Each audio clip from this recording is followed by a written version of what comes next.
what actually happened in the new horror thriller film called Heretic. You guys demanded spoilers, so here they are. And if you hate spoilers, you can watch this one right now in theaters. Heretic follows the story of two Mormon missionary girls, Sister Barnes and Sister Paxton. Sister Barnes is a converted Mormon who has quietly struggled with her certainty in her faith, while Sister Paxton was born into the religion, but ironically had her moment of realization about belief while watching an adult film. The two missionaries visit a man named Mr. Reed, who actually requested them to come visit him and teach him and his wife about their religion. Before he answers the door, Sister Paxton is nervous, still a bit uneasy because of this embarrassing moment that took place moments before, where the small group of girls were mocking her magical underwear and pantsed her in front of everyone. Not only this, but she is also anxious about converting Mr. Reed, and that is because she has little to no success compared to Sister Barnes when it comes to converting others. This is an interesting moment because it highlights the theory that those who are a bit skeptical about their own faith are oftentimes more successful with converting others, whereas those who are strong in their faith aren't as much, and this might be the reason why. Once Mr. Reed opens the door, Sister Paxton nervously overwhelms him with information about Mormonism. But as she's calming down, the storm outside is getting worse. Initially, the discussion is pleasant. Sister Paxton shares her thoughts on the afterlife, expressing that if reincarnation was real, she'd come back as a butterfly, landing on the hands of those she loves so they know that she's okay. However, the mood grows tense when Mr. Reed begins questioning their beliefs. He challenges them on the topic of polygamy in the Mormon church, suggesting that the leader of the church at that time, Joseph Smith, used revelation to justify his affairs with several women. Then Mr. Reed goes on to use an analogy about fast food chains to question the notion of one true religion. Now let me tell you one thing about Mr. Reed. He is a very intelligent man who spent nearly a decade studying every single religion.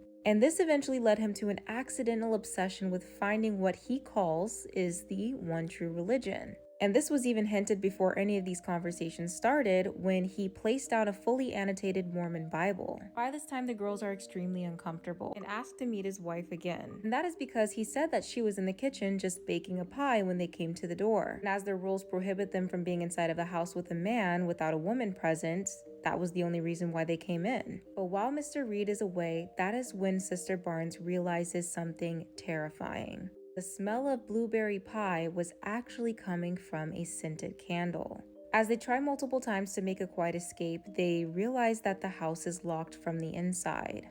Now, without any way of getting away, they join Mr. Reed in the back room where he promised his wife would be.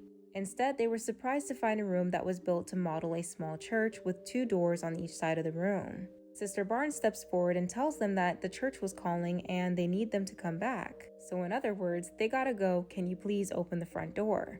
Mr. Reed obliges but shares that they won't be able to do so through the front door. His house is built on a timer, which he shared with them when they first came in, so the door isn't going to unlock until morning. And he also knows that they never spoke to the church because, as he said in the beginning, the house's walls are made of metal, so there is no way that they had cell phone reception inside. But he goes on to say that the only way out of this house is through the two doors in that room. He picks up a piece of chalk and writes belief on one door and disbelief on the other, then tells them to choose which one they want to go through. Before they make their decision, Mr. Reed asks them if they want to play a game, and they timidly agree. So he excitedly goes to the back and puts on the song called The Air That I Breathe by Albert Hammond, and then pulls out this Monopoly box. But this was all with the intention of revealing a deeper lesson. He explains that Monopoly originated from this game called The Landlord, copied and gradually altered over time, losing its originality. AKA, no one even knows that the Landlord game was the original. He makes a similar connection to Radiohead's song Creep, which was a watered-down, uncredited version of Hammond's song. This pattern, he argues, applies to religion as well. Each faith is a reworked version of an original true religion, and he illustrates this with a chronological display of religious imagery and texts. Once he's done, Mr. Reed reminds them that the only way out of this place is through one of those doors. He steps aside, waiting for them to make their choice. Do they believe or do they not? Sister Paxton initially chooses disbelief to avoid further confrontation with him, but Sister Barnes counters his arguments, and then even convincing Sister Paxton to choose belief alongside her. However, both doors lead to the same place, an unfinished dungeon-like basement where they soon come across a creepy woman that Mr. Reed claims to be a messenger of God. While down there, this messenger of God is given this blueberry pie and dies shortly after eating it. That's when Mr. Reed shares that in moments she will resurrect with a message from the afterlife. But in the meantime, he is distracted when the church leader comes knocking at his door looking for Sister Barnes and Sister Paxton. As he's away, the girls try to signal their church leader by lighting their coat on fire with matches that they slid under the door. During this time, Sister Barnes also gives Sister Paxton a sharp letter opener that she swiped while she was up there, telling her to use it on Mr. Reed whenever she gave the signal. Unfortunately, their plan to catch the leader's attention failed, and in a jump scare moment, the messenger reappears behind Sister Paxton, whispering something. She's whispering that it's not real. And in seconds, she's startled by Mr. Reed coming into the room. Once he takes her to another room, he comes back to explain her cryptic message to them, trying to double down on his statement saying that their religion and beliefs aren't real. There is only one true religion. But Sister Barnes challenges him, revealing that she knows it's all a lie because, in fact, she has died before. And while she's doing that, she gives Sister Paxton the signal. But before she can even act on it, Mr. Reed slashes Sister Barnes in the neck, turning to Sister Paxton and telling her not to worry because Sister Barnes will resurrect soon. But when she doesn't, he does something very disturbing. He dissects her arm and pulls out what he believes is a metal implant that's preventing her resurrection. And for the ones who don't know, this is Mr. Reed assuming Sister Paxton is naive and trying to use that to his advantage. But unfortunately, it does not work. Sister Paxton challenges him, and she also goes on to accuse him of lying. She suggests that the messenger never actually resurrected and he instead somehow swapped the bodies when they weren't looking. Mr. Reed allows her to go on to use her logic and reason to find the hidden door that was under the table.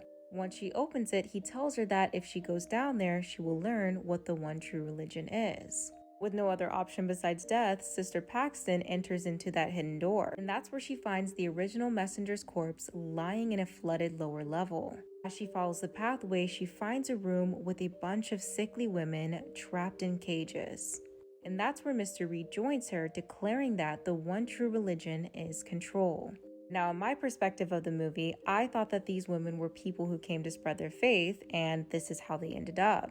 This would have inevitably became Sister Barnes and Sister Paxton. After this revelation, Mr. Reed gets closer to Sister Paxton, and she uses this as an opportunity to jab him in the face with the letter opener, eventually running all the way upstairs where she tries to get away. While up there, she debates going back down to save the women. She decides to go down there, but when she gets to the hidden door, she is met with Mr. Reed, who stabs her in the stomach. At this point, both of them are in really bad shape. And Mr. Reed asks for one final request. He wants Sister Paxton to pray for him, to which she reveals that although it's a sweet thing that we do, it has proved to not actually work, ironically referencing a science experiment that tested it. Now, as she's explaining all of this, he is crawling his way over to her, and as she begins clasping her hands together to pray, he positions himself to take her life. But just before he can, Sister Barnes takes his instead, then falls to the ground, dying there alongside him. Sister Paxton, on the other hand, manages to get up, go up the stairs, and escape through a window. And as she falls into the sunlit field screaming for help, she is caught off guard by a butterfly landing on her hand and staying there for a few moments before flying away. Echoing her earlier thoughts about reincarnation and leaving us to wonder, did Sister Paxton really escape? I'm not gonna lie, this movie is brilliant. There's no spoiler in my opinion that can do this movie justice. But don't worry, there's a deep dive coming soon. If you've seen it, I want to know your thoughts and theories, so go ahead and let me know in the comment section. And if you haven't, again, it's called Heretic, and you can watch this one right now in theaters.